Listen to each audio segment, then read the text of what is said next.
Hello everyone, के छ खबर तपाईहरुको? आज हामी मिम रिभ्यू गर्दै छौं। मार्केटमा के नयाँ नयाँ मिमहरु आएको छ, लेट्स चेक इट आउट। दाइ हजुर, तपाई इन ड्राइभरबाट आइ। हजुर, अहिले फटाफट। ए फटाफट आइ। हजुर। ओके, दाइ एउटा कुरा भन्नु तपाईलाई। हजुर, भन्नुस्।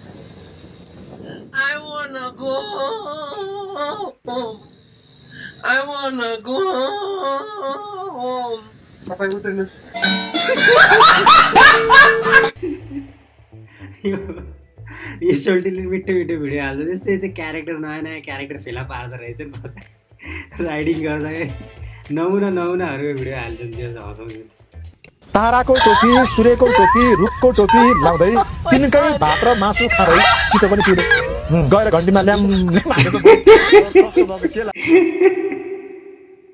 यो मान्छेले चाहिँ सुरुमा त डेन्जर गालिरहेको थियो। यदि कसैले भोट हालेर भने पिटाइ खान्छ, रेनी दाहाललाई भोट दिनै पर्छ भनेर हल्ला गरिरहेको थियो। चुनाव पछिको भिडियोमा चाहिँ लम जनताले चाहिँ मासु भात खाएछन्, भोट चाहिँ राजसभालाई दिए भनेर कमेडी गर्दै थियो। जस बुद्धि अलिअलि आयो कि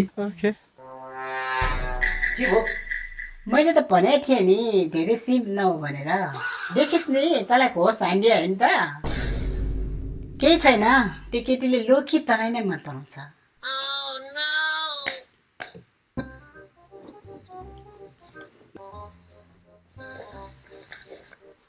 मा कसलाई खोजे? मेरो पुकीले खोजेको। को फेरि पुगी भने? तेरो बाउ नि। ओहो, मा के भयो? कस्तो आफ्नै अराबरी भयो। छेछा, के भयो? फेसबुकमा हेर न, त्यो एन्टीले मेरो कस्तो क्रिन्ज फोटो हालिदिएको। अनि के भयो त है? मेरो त ग्याङमा बेजतै हुने भयो। लास्टै कडा हुँदो रहेछ आन्टी, लोकी कुल हुँदो रहेछ कि लास्टै। महेश बस्नेतले पनि जित्नुहुन्छ। महेश बस्नेतले पनि जित्नुहुन्छ भनेर भन्दै भयो। भोगटीजीले धोबी हार्नु भन्ने आइडिया थिएन, आफै त धोबी हारे है, अरूलाई चाहिँ जित्छन् भन्दै हिँडिरहेछन् हाम्रा भुपु पिएमज्यू। घन्टी बज्दैन, माटै बज्छ। चालु चाहिँ कसै बज्दैन। पड्काए त के हो, तालुमा आलु फल्ने गरी रमाइलो छ। 38 वर्षको सुदन गुरुङ जेन्जी हो, बालेन शाह जेन्जी हो। Few moments later. 53 वर्षको भरभराउँदो युवा हो, जेन्जी भाइ।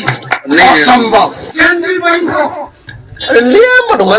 मलाई त जित्छ जस्तो लाग्थ्यो यार यो सूर्य थापा, जुन किसिमले माला साला लगाइरहेको थियो, हिँडिरहेको थियो गाउँघरतिर, मान्छेहरू जनता फसाए कि जस्तो लागेको थियो। नराम्रोसँग हारे। सामाजिक अभियन्ताहरू सबैजना सांसद हुनुभएको छ होइन, अभियन्ता होइन, उहाँहरू चाहिँ देश व्यक्ति दलाल हो जस्तो लाग्छ मलाई चाहिँ होइन, दलाल हो जस्तो लाग्छ मलाई चाहिँ होइन। जे बोल्दै नि भएको छ क्यामेरामा आएपछि, जे बोल्दै नि भएको छ कि मान्छेले। एक त क्यामेरा पनि फेरि यो रिपोर्टरहरूले त्यस्तै मान्छे खोजेर दिइरहेको हुन्छन् कि क्यामेरा माइक अगाडि ल्याएर राख्दैछ, यो उटपटाङ बोल्ने मान्छेहरूलाई चाहिँ फेरि हुन त भ्यू चाहियो नि त। तिमी बाहुन गुरु मेरो घरमा आएर मागेर लाने आँट छ, भागेर लाने सोचेको होला होइन? यस छ, किन छैन त, सकिन्छ। I can do it. Surya Thapa अब सच्चिने कि सकिने? म सच्चिने होइन। सूर्य थापा अझै नसच्चिने रे। धोबी हार्दा पनि अझै बुद्धि चाहिँ आएको छैन क्या, पनि जनतालाई चाहिँ गाली गर्ने भन्ने चाहिँ छ। जनताले गल्ती गरे अनि मलाई भोट नहालेर भन्ने चाहिँ छ उनको माइन्डसेट अझै पनि।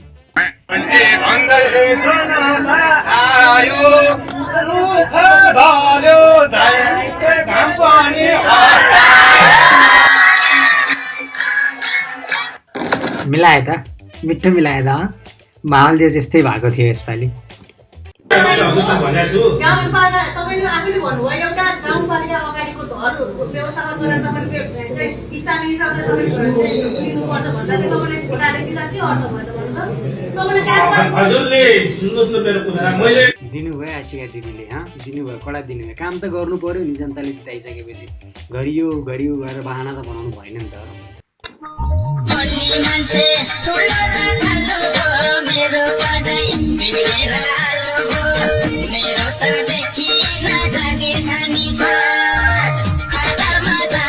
यो उमेरमा अहिलेको अवस्थामा जति पनि युवाहरू छन् जो प्राइभेट सेक्टरमा काम गरिरहेछन् उनीहरूलाई चाहिँ भित्र एउटा किरा चाहिँ हुँदो रहेछ कि केही न केही गर्ने भने चिया पसल खोल्ने कि है चटपटे खोल्ने कि केही शान्तिले बिजनेस गर्ने भन्ने चुरा चाहिँ सबैलाई हुँदो रहेछ कि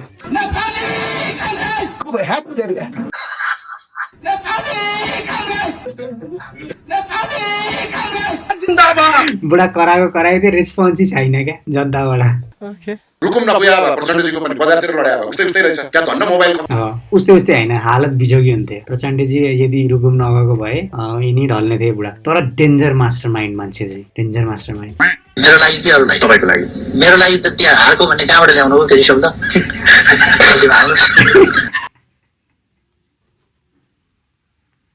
यो मान्छे त नसक्नु छ यार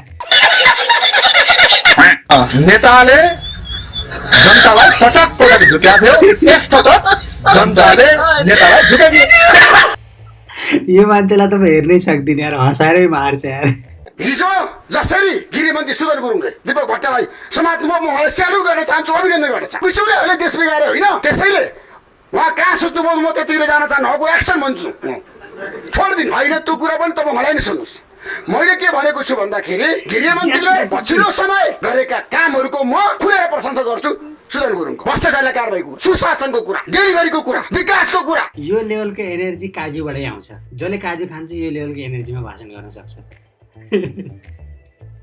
एकदम मस्त क्यारेक्टर म त हेरेपछि मलाई रमाइलो लाग्छ यो मान्छे स्क्रिनमा एकदम रमाइलो लाग्छ मलाई के भन्छन् आई डोन्ट केयर तर जे भन्छन् मजा आउँछ कि एनर्जी हेर त झट्टै झट्टै हिटलरको भाइ दिइरहेछन् एनर्जीमा है फेरि एनर्जीको लेभलमा रवि लामिछाने जेल जानु र केपी ओली जेल जानु एउटै होइन कम्प्यारिटिभली अच्छा मैले विश्वास नगर्ने कुराहरू केपी ओली जनताको पक्षमा उभिएर जनआन्दोलन गर्दाखेरि त्यति बेलाको शासकहरूले चाहिँ उहाँलाई आफ्नो पावर प्रयोग गरेर बन्दी बनाएको हाम्रो हजुरबुवा मारेर बसेको ज्यान मुद्दामा कस्तो खालको कुरा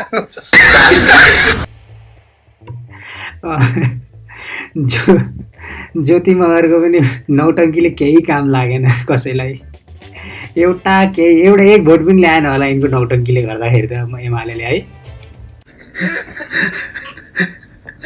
आरोप पनि कस्तो कस्तो लाउँछ यो किमजोङ भन्ने मान्छे र म एउटै मान्छे हो कस्तो एउटै नभए उस्तै त छ यार कसम न दाया टाउको किमजोङ अलिक गोलो रहेछ हजुरको अलिक लाम्छ रहेछ यार हँसा मारे यार गाइजहरूले यार अलिकति मान्छेको तरिका हुन्छ नि यार जे पाइ त्यही बोल्ने एउटा मतौलीको छोरा गुरुङ मगरको छोरा भएपछि मिल्छ नि त नि उनीहरू त अलिअलि थेप्चो नाक अलिअलि ठुलो निधार अलिकति ठुलो नाक जे पाइ त्यही यार मान्छेले ओ माई गॉड यार कस्तो हल्ला फिल फैलाउनु पर्यो यस्तोरी नचाहिने कुरा नगरे हुन्न मान्छेले